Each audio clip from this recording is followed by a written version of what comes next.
আউযু বিল্লাহি মিনাশ শাইতানির রাজিম ওয়া কুল জাআল হাক্কু ওয়া যাহাকাল বাতিল ইন্নাল বাতিলা কানা যাহুকা। আসসালামু আলাইকুম ওয়া রাহমাতুল্লাহ। একজন আহলে হাদিস, একজন সালাফি, একজন গুরাবাই আহলে হাদিস, মুহাম্মাদি আহলে হাদিস, সালাফি আহলে হাদিস পরকালে রাসূলের শাফাত কি পাবে? 25 নম্বর সূরা আল ফুরকান এর 26 থেকে 30 আয়াত যদি আমরা দেখি, এখানে রাসূল বলছেন আল্লাহ তাআলার কাছে নালিশ করে, যারা এই পৃথিবীতে বিভিন্ন মানুষের লেখা গ্রন্থ পড়ে আমল করে গেছে এবং কোরআনচ্যুত হয়েছে, এই লোকগুলি কিয়ামতের মাঠে রাসূলের কাছে আসলে রাসূল তাদের বিপক্ষে দাঁড়াবেন এবং বলবেন, ওয়াকালা রাসূলু ইয়া রাব্বি ইন্না কওমি ইত্তাখাযু হাযাল কুরআনা মাহজুরা। আল্লাহকে বলবেন যে আল্লাহ, এরা আমার কওমের লোক এই কোরআন ছেড়ে জীবন কাটিয়েছিল। এদের কাছে ছিল অনেক গ্রন্থ এবং সেই গ্রন্থগুলি পড়ে তারা কোরআনচ্যুত হয়েছিল। এই আহলে হাদিসরা শোনা কথার উপরে তারা চলে, কারণ যে সমস্ত গ্রন্থগুলি শুনে শুনে লেখা হয়েছে, জমা করা হয়েছে, সেই সব গ্রন্থগুলিকে তারা কোরআনের চেয়ে বেশি প্রাধান্য দেয়। 26 নম্বর সূরা আশ-শুআরা 221 থেকে 223 আয়াত আপনারা দেখে নিতে পারেন।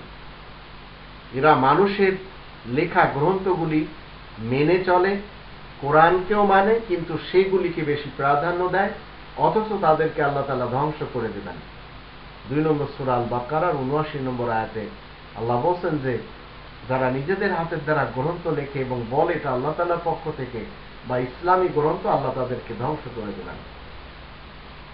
এরা জাল হাদিসকে সবচেয়ে বেশি প্রাধান্য দেয় এবং জাল হাদিসকে মানুষের মাঝে মান্য করানোর জন্য এমন বেশি অভিনয় করে এবং বলে যে এগুলি হচ্ছে সহি, কিন্তু কোরআনের কথা যখন বলে তখন সহি শব্দটি কোরআনের সাথে তারা বলে না। তো জাল হাদিস যারা মেনে চলবে, কোরআনের 31 নম্বর সূরা লুকমানের 6 নম্বর আয়াতে আল্লাহ বলেন, আমি তাদেরকে দোজখে দেব। মৃত ব্যক্তিদের আমল নিয়ে এই আহলে হাদিসরা সবচেয়ে বেশি ব্যস্ত। ইবনে কাইয়্যিম হোক, ইবনে তাইমিয়া হোক, এই টাইপের যারা রয়েছে তাদের পিছনে এরা খুব বেশি সময় লাগায়। তো আল্লাহ বলছেন, মৃত্যু ব্যক্তিরা তারা চলে গেছে তাদের আমল নিয়ে, তোমাদের আমল নিয়ে তোমাদের কাছে জিজ্ঞাসা করা হবে, ওদের কোনো আমল নিয়ে তোমাদের কাছে জিজ্ঞাসা করা হবে না। 2 নম্বর সূরা আল বাকারার 141 নম্বর আয়াতের প্রমাণ। মানব রচিত গ্রন্থকে এরা মেনে মুশরিক হচ্ছে, কারণ কোরআনের 18 নম্বর সূরা কাহফের 26 নম্বর আয়াতে আল্লাহ বলছেন, আল্লাহ তাআলার হুকুমে কারো শরীক করা যাবে না। তো এরা মানুষের লেখা গ্রন্থের হুকুমগুলি আল্লাহ তাআলার হুকুমের সাথে শরীক করে। এরা অনারবদের ভেজাল হাদিস মানে, তাই রাসূল এদের বিরুদ্ধে সাক্ষী দিবেন। 2 নম্বর সূরা আল বাকারার 42 নম্বর আয়াতে আল্লাহ বলেন, সত্যকে মিথ্যার সাথে তোমরা জেনে শুনে সংমিশ্রণ করছো, অথচ সেটা নিষেধ করা হয়েছে। এই আহলে হাদিসরা কোরআনকে যথেষ্ট মানতে রাজি না, অথচ আল্লাহ বলেন মানব সমাজের জন্য কিটা যথেষ্ট নয়। 29 নম্বর সূরা আল আনকাবুত এর 51 নম্বর আয়াতে তার প্রমাণ।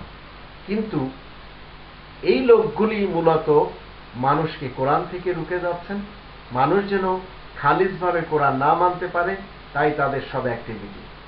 এই আয়াতগুলি যদি আপনি নিয়ে একটু গবেষণা করেন তাহলে দেখতে পাবেন, একজন আহলে হাদিসের পক্ষে রাসূল করিম কিয়ামতের মাঠে সুপারিশ করবেন না, বরঞ্চ তিনি বলবেন, ওয়াকালা রাসূলু ইয়া রাব্বি ইন্না কওমি ইত্তাখাযু হাযাল কুরআনা মাহজুরা। হাযাল কুরআনা মাহজুরা, তিনি বলবেন, হে আমার প্রতিপালক, এরা আমার কওমের লোক কোরআন ছেড়ে জীবন কাটিয়েছে।